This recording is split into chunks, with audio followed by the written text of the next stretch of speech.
Cake তো অনেক ধরনেরই খেয়েছেন, তো এভাবে কখনো খেয়েছেন এভাবে কেক বানিয়ে? তো না বানিয়ে খেলে একবার ট্রাই করে দেখবেন, মানে অসম্ভব মজার একটা ইউনিক কেক রেসিপি। তো কেক মানে সবার ধরনের একরকম, আমি একটু অন্য ধরনের বানাচ্ছি। প্রথমে আমি 4 পিস ডিম একদম খোসাটা ছাড়িয়ে ডিমটাকে নিয়ে নিচ্ছি, নিয়ে ডিমের থেকে সাদা অংশ থেকে আমি কুসুমটাকে আলাদা করে নিচ্ছিলাম। তো কুসুমটাকে আলাদা করে নিয়ে আমি এটাকে ফোম করে নেব বিটারের সাহায্যে। তো এভাবে কেকটা বানিয়ে দেখবেন, এত স্পঞ্জি আর এত সফট হয় কেকটা, আর খেতেও যে কতটা মজা লাগে।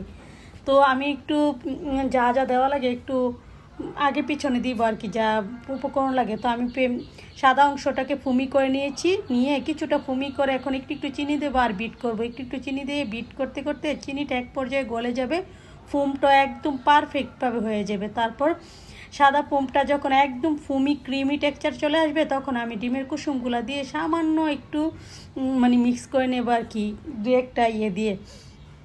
তো দিয়ে আমি এই যে কুসুমটা দিয়ে আরেকটু সামান্য করে বিট করে নিচ্ছি, নিয়ে বিটার থেকে উঠিয়ে এখন আমি ময়দাটাকে চেলে চেলে নিচ্ছিলাম। এখানে আমি ময়দা 1 কাপ দিয়ে দিয়েছিলাম, দিয়ে ময়দাটাকে হালকা হালকা করে মিক্স করে তারপর আমি বাকি উপকরণগুলো একটু একটু দেবো, একদম আলতো করে মিক্স করে নিচ্ছিলাম। তো এখানে আমি বেকিং পাউডার 1 চামচের থেকে একটু কম, আর বেকিং সোডা দিয়ে দিলাম চিমটি পরিমাণ, আর দিয়ে দিলাম ভ্যানিলা এসেন্স 1 চামচ, আর কোকো পাউডার দিয়ে আমি সবগুলোকে একদম আলতো হাতে মিক্স করে নিচ্ছি, যেন আমার ফোমটা নষ্ট না হয়ে যায়। তো সবশেষে আমি অয়েলটা দিয়ে দিলাম, সাদা রান্নার যে তেলটা ওইটা দিয়ে দিলাম, দিয়ে আমি ভালোভাবে মিক্স করে নিচ্ছি। আমি আজকে একটু চকলেটি কেক বানাবো, চকলেটি মানে ক্রিম কেক বানাবো। তো খুব সুন্দর করে কেকের মিক্সচারটাকে আমি মিক্স করে নিয়েছি। আর এখানে আমি প্রি হিট দিয়ে একটি পাতিলটাকে আগেই গরম করে নিয়েছিলাম। এখন একদম ডিম আছে, আমি চুলাটাকে বেক করে নিচ্ছি। দেখুন কেকটা ফুলে দ্বিগুণ হয়ে গেছে, আর এত সফট হয়েছে কেকটা।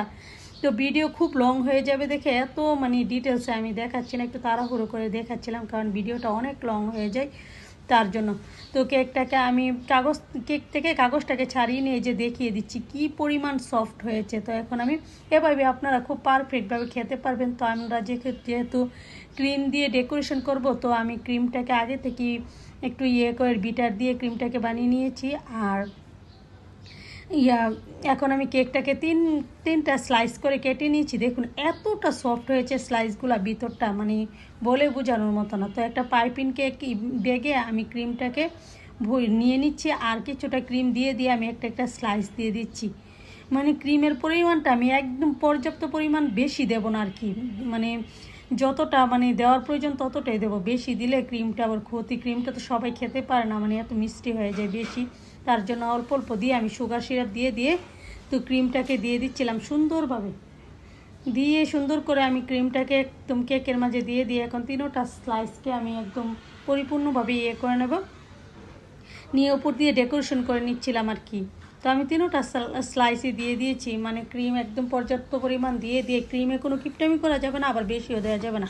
তো হালকা পাতলা ডেকোরেশন করে নিচ্ছি, যেহেতু ঘরে খাবো বাসায় খাবো তার জন্য তেমন করে নিই, একটু সিম্পলভাবে ডেকোরেশন করে নিচ্ছি, যেহেতু কোনো জায়গায় নিয়ে যাব না কেকটাকে তার জন্য। তো আমার ভিডিও ভালো লাগলে লাইক কমেন্ট শেয়ার দিয়ে পাশে থাকবেন, আর আমার জন্য সবাই দোয়া করবেন, ছোট্ট একটা শেয়ার দিয়ে দিবেন আমার ভিডিওতে। আর কেকটা দেখুন কেটে নিয়েছি, কতটা সফট হয়েছে, আর ক্রিমটা কত পারফেক্টভাবে হয়েছে দেখুন। তো খুব সুন্দর করে কেটে খেয়ে নিচ্ছিলাম। আল্লাহ হাফেজ, আসসালামু আলাইকুম।